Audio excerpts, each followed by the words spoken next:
sound beings, sound vibes, sound shalom to those partaking on this today, viewing this reel. You are introduced to another reel of sound logic, as you can see. Just things logically sound of the word. Right now, there's been a growing thing, and it's especially among those who claim Yahweh, HaYaH. Kind of starting to go backwards.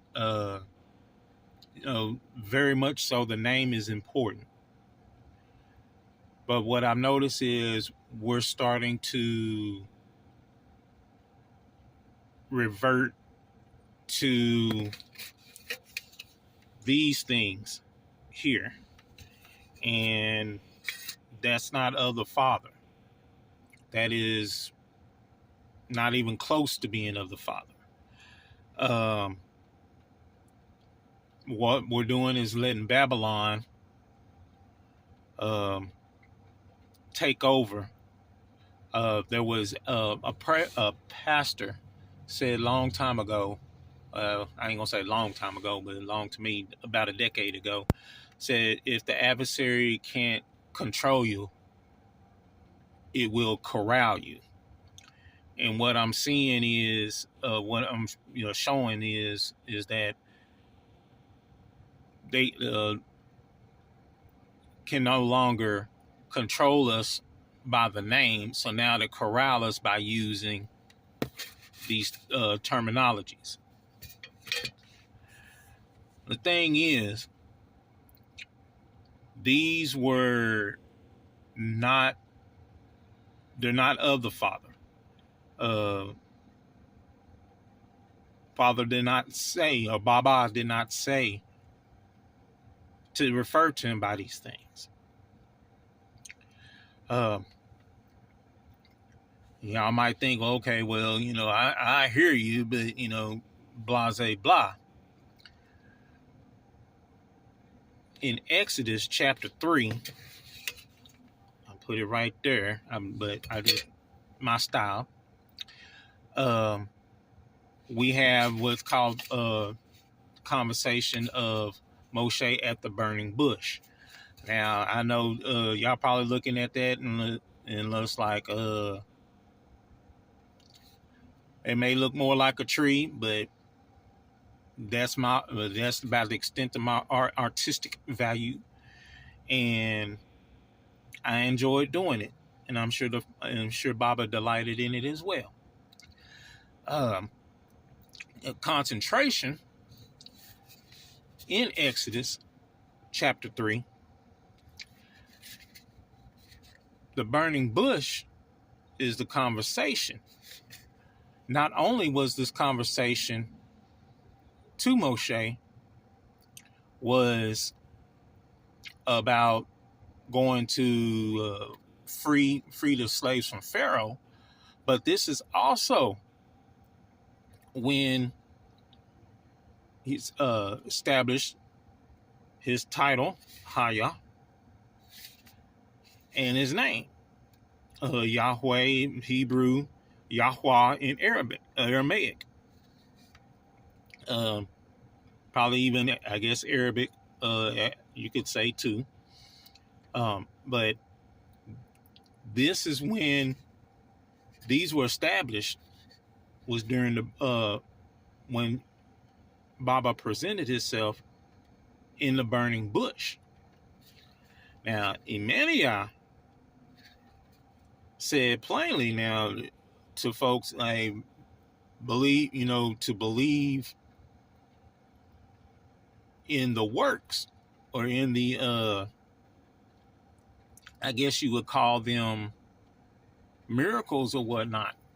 So this is a miraculous thing going on, because the bush didn't burn it, it didn't consume it. It was on fire, but it didn't, it didn't consume the bush. So in verse 14, Baba establishes his title that,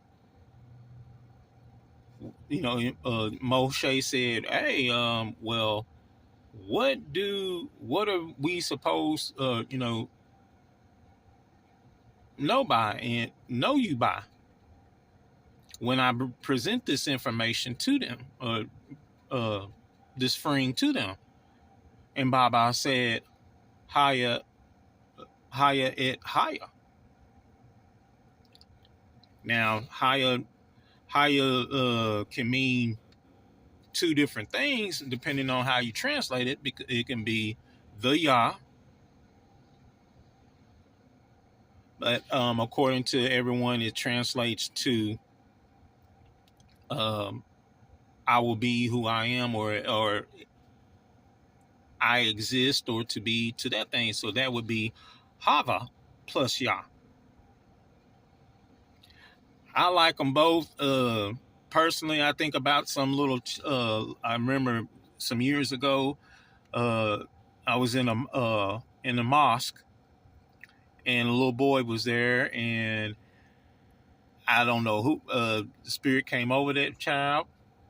He's probably like 5 to 7 years old, and he called me the mighty Tauntaun, and I love the way he did it. It was just, and so every time I see this, I think about Yah in the same way as that child did me.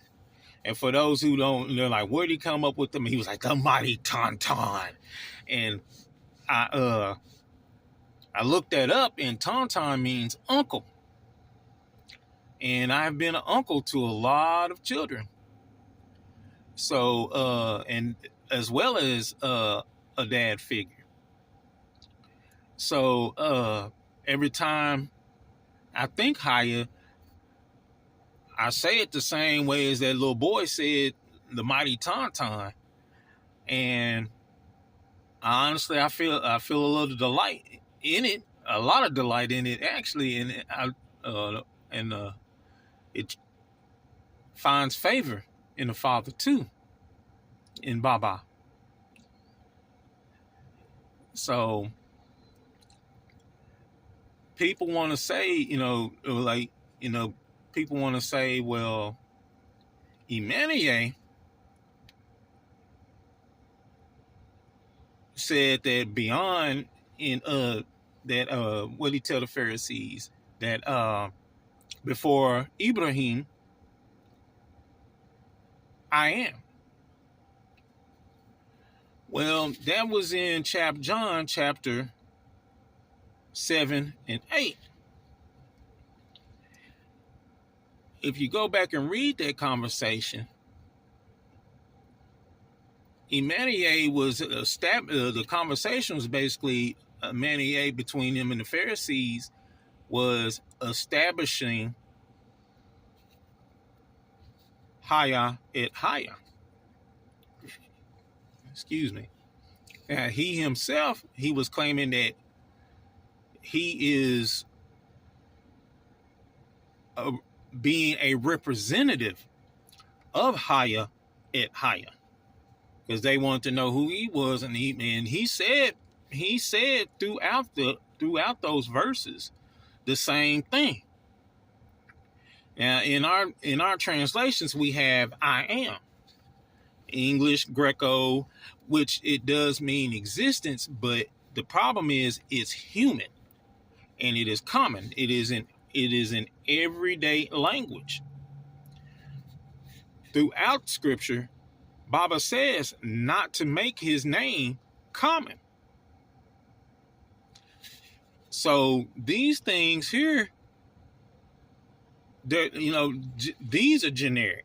You have all of this. This means not only towards pagan idols, but it's also human.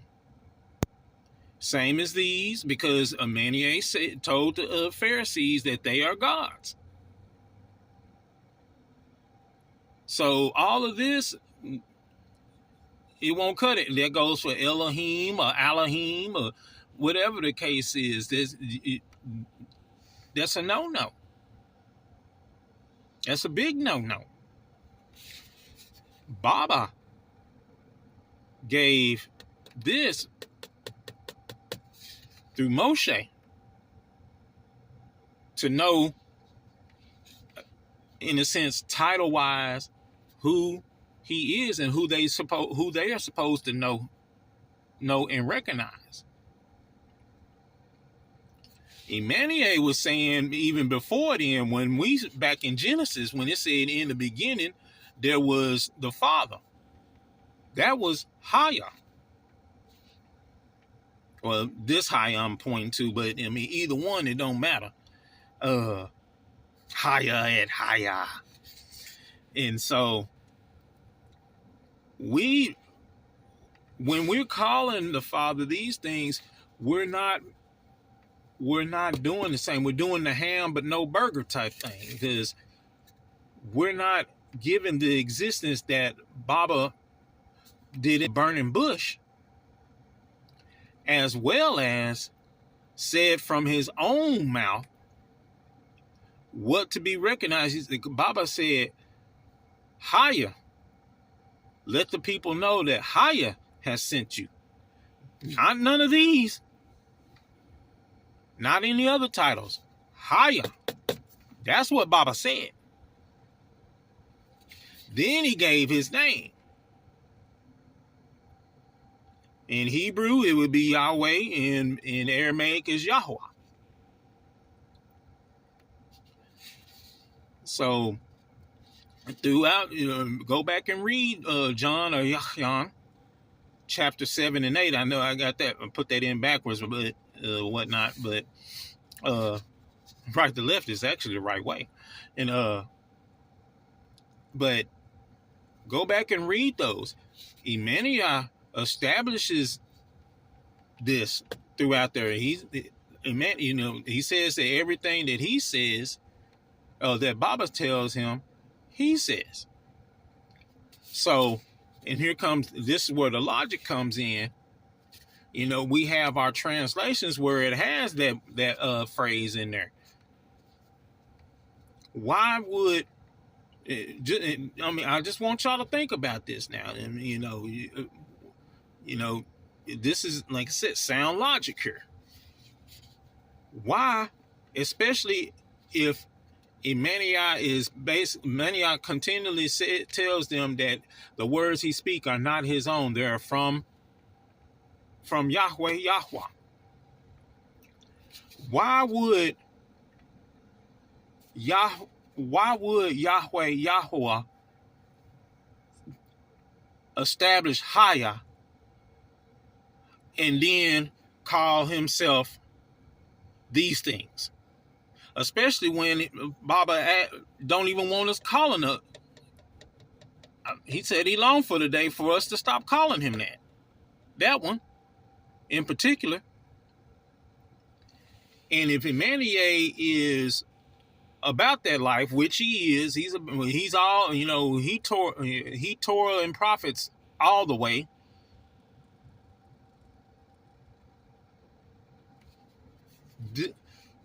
God, none of these titles would never come out of his mouth. HaYaH would have come out of his mouth. Even when he was on the tree, they say he said, said that. No, he said this. There's no way.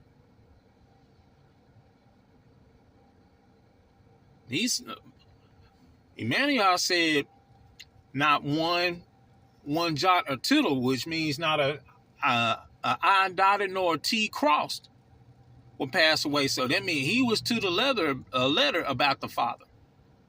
So there's no way that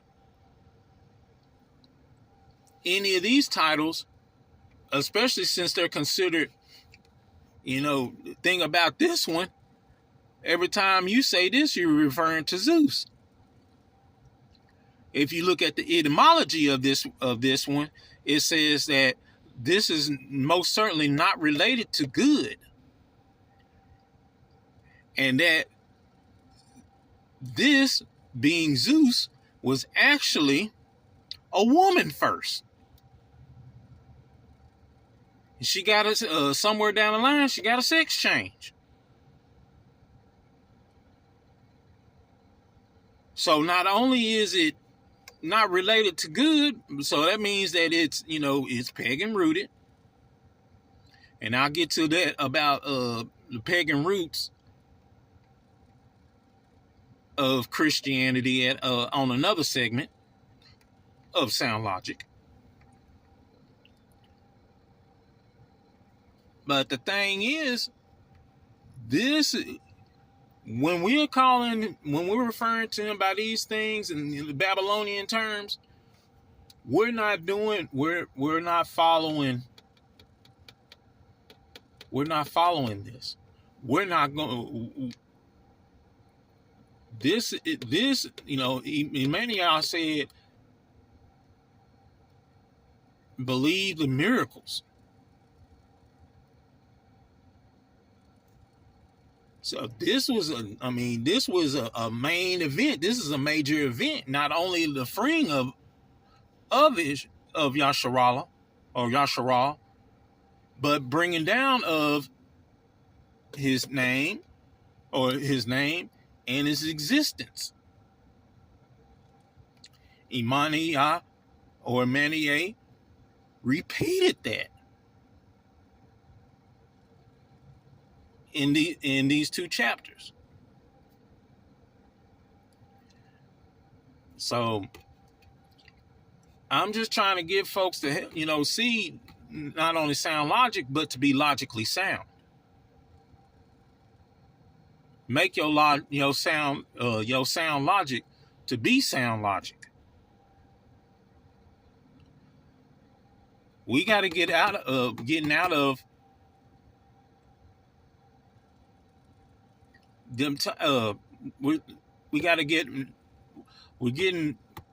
Got to get our hearts and minds out of Babylon. Not only our hearts and minds, but we cannot allow Babylon to corral us. They already can't control us because we're using the name, but now they're corralling us by, just realizing, yeah. But now they're corralling us with the title.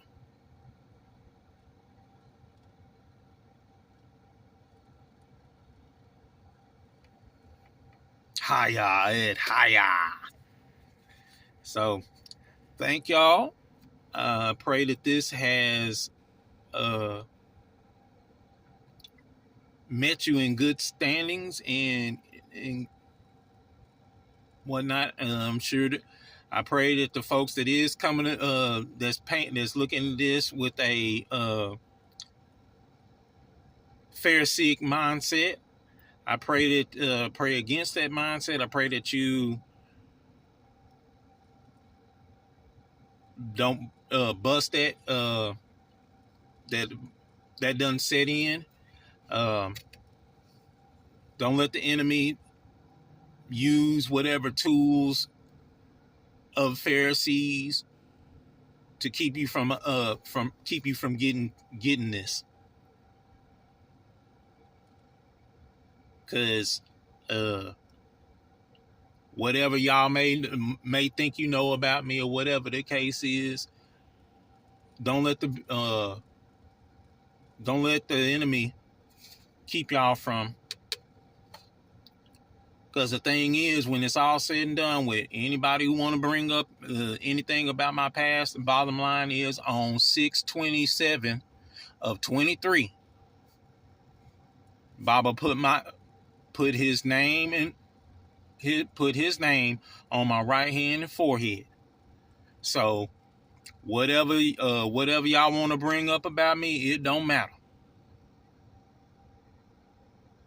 And I'm not saying that to be arrogant, haughty, or none of that. I'm just saying that to let y'all know, while you sitting up here thinking this, that, and the third, letting the adversary keep you from getting up to that next level.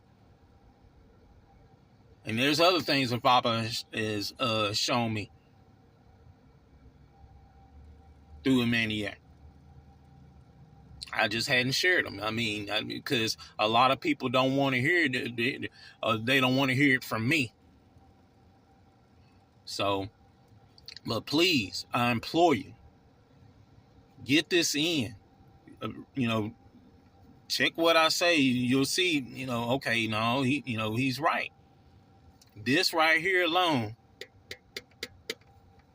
should be more than enough.